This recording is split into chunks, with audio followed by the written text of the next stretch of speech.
As I lay down, I realized my cat was about to sleep on my thighs. I was a bit uncomfortable, but I didn't want to bother her, so I kept still and relaxed. Her weight started to really bother me after a couple of minutes, like she was suddenly a bigger cat. Breathing started to be an issue, so I decided to stand up, but it was impossible, as if my body was frozen. I looked around the room feeling dizzy. Everything seemed to wobble, my head was bumping in pain, and I closed my eyes, fainting.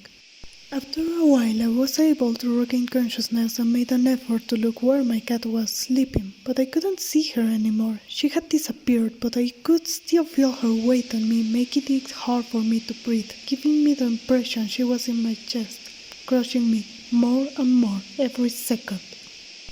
I wanted to call someone for help.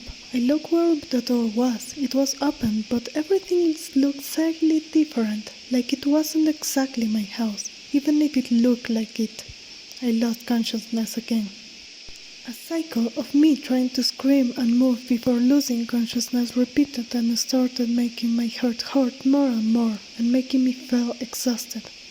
I realized the room was starting to get smaller and darker, and I could feel a presence getting closer to me, but still outside the room. And I knew I wouldn't be able to scream for help, and maybe if I did, I would attract that thing to me. I had to stand up. I tried to calm down and just to stay awake. I started focusing on moving only my hands. Little by little, I started to make progress, and I had to hurry up but don't panic.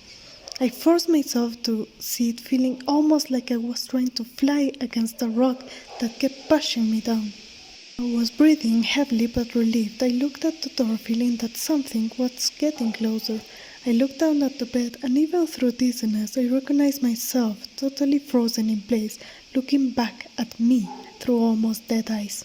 I lost strength and fell back, suddenly feeling lighter. I rolled my body, trembling. I looked at the door. A totally normal room was in front of me. I didn't sense anything outside, so I stood up, helping me with a wall to avoid falling. Somehow, I understood I was saved, even if my head had felt about to explode and the feeling of dizziness stayed for some minutes.